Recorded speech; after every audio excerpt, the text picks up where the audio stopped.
অগ্রণী ব্যাংকে আমার লকার, আর একটা ব্যাংকে পূবালী ব্যাংকে। আচ্ছা, পাকিস্তান আমল থেকে গহনাগাটির লকারই আমি রাখি, আমরা রাখতাম, এটা আমাদের পারিবারিক সবার।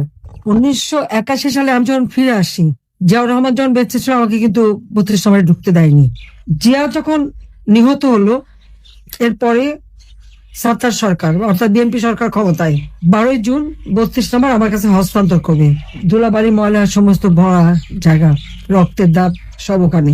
আমার কাছ থেকে সই করালো 72 পাতা, বললাম আমি আইনজীবী দ্বারা করবো, বাড়িতে তো মার্ডার হয়েছে, না সেটা হবে না।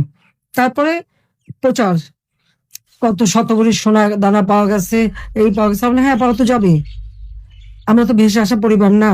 আজকে আবার অগ্রণী ব্যাংকে তালা ভেঙেছে, কেন তালা ভাঙলো? চাবি তো আমার কাছে, আমি তো এখনো জীবিত আছি। আমি যেখানে এখনো জীবিত আছি আর মামলায় কেবল একটা রায় দিয়েছে, রায়ের সব ধাপ তো শেষ হয়নি, তার আগে কেন হাত দেবে? এটা তো ডক্টর মোহাম্মদ ইউনূসের ব্যাংক ডাকাতি, সে লোক যে ব্যাংক ডাকাতি করছে, সেখান থেকে সব সোনা দানা বের করে এত ভরি, আমরা হ্যাঁ ভরি তো থাকবেই। সেখানে আমার না দাদি, নানি, আমার মা, কামালের বিয়ে হয়েছে, কামালের বউয়ের গহনা, জামালের বউয়ের গহনা, এমনকি পুতুলের বিয়ের পরে তার কিছু গহনা সবই তো ওখানে রাখা ছিল। আমাদের তো ছিল গহনা, আমরা তো অস্বীকার করি না, কিন্তু লকার ভেঙে সেগুলো বের করে এখন দেখানো, মানে তাদের কথা ভাবখানার জন্য প্রধানমন্ত্রী হওয়ার পরে আমি সব ওখানে রেখেছি। আমি চ্যালেঞ্জ দিচ্ছি যে প্রধানমন্ত্রী হওয়ার পরে কবে আমি অগ্রণী ব্যাংকে যে লকার খুলে এসেছি আর জিনিস রেখে এসেছি, সেই লগবুক বের করা হোক, দেখা হোক। আমার তো মনে পড়ে না যে আমি 96 সালে প্রধানমন্ত্রী হয়েছে প্রথম, সেই 96 সাল থেকে এ পর্যন্ত কোনোদিন অগ্রণী ব্যাংকে আমি যাইও নি, লকারও খুলিনি। কারণ এগুলি পারিবারিক ভাবে যা ছিল সব আমি রেখে দিয়েছিলাম ওইভাবেই। আমার 2টা লকার ওখানে রাখা আছে, সেখানে যে জিনিসগুলি এই যারা আমার বাবাকে হত্যার পর এই বাড়ির সমস্ত একটা, তারা একটা ইনভেন্টরি লিস্ট তৈরি করে, ওই লিস্টে যেগুলি তারা ভ্যালুয়েবল জিনিস মনে করেছে সেগুলি সব সিল করে বাক্স আমাকে দিয়ে দিয়েছিল। তা আমি সে কোথায় যাবো? আমার বাড়ি নাই, ঘর নাই, তো কিচ্ছু নাই থাকার।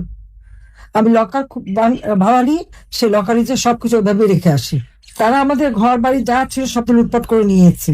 32 নম্বর বাড়িতে আমরা জনগণকে দান করে দিয়েছিলাম, সেটা প্রথমে আগুন দিল, তারপরে লুট করে ভাঙলো বুলডোজার দিয়ে।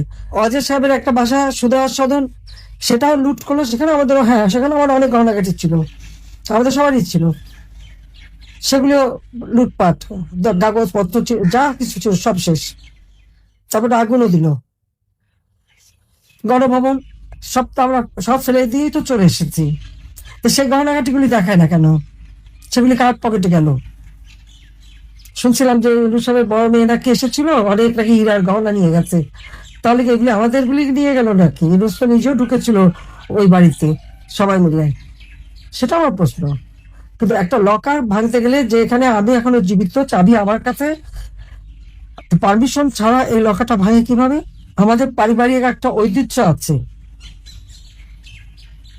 এবং আমাদের অবশ্যই পারিবারিক সমস্ত সম্পদ নিশ্চয়ই ছিল, আছে। আমার নানির যত গহনা গাঠি ছিল, এখন ওখানে সে গহনাগুলি দেখাক, অনেক পুরোনো আমলের গহনা।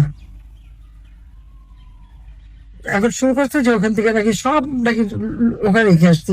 সেখানে আমি সব দেশবাসীকে আপনাদের মাঝে বলতে চাই যে লাস্ট কবে গেছি আমি লকার খুলেছি আর কবে কি রেখেছি, ব্যাংকে কিন্তু ওগুলো হিসাব থাকে, সেটা দেখে যেন কথা বলে।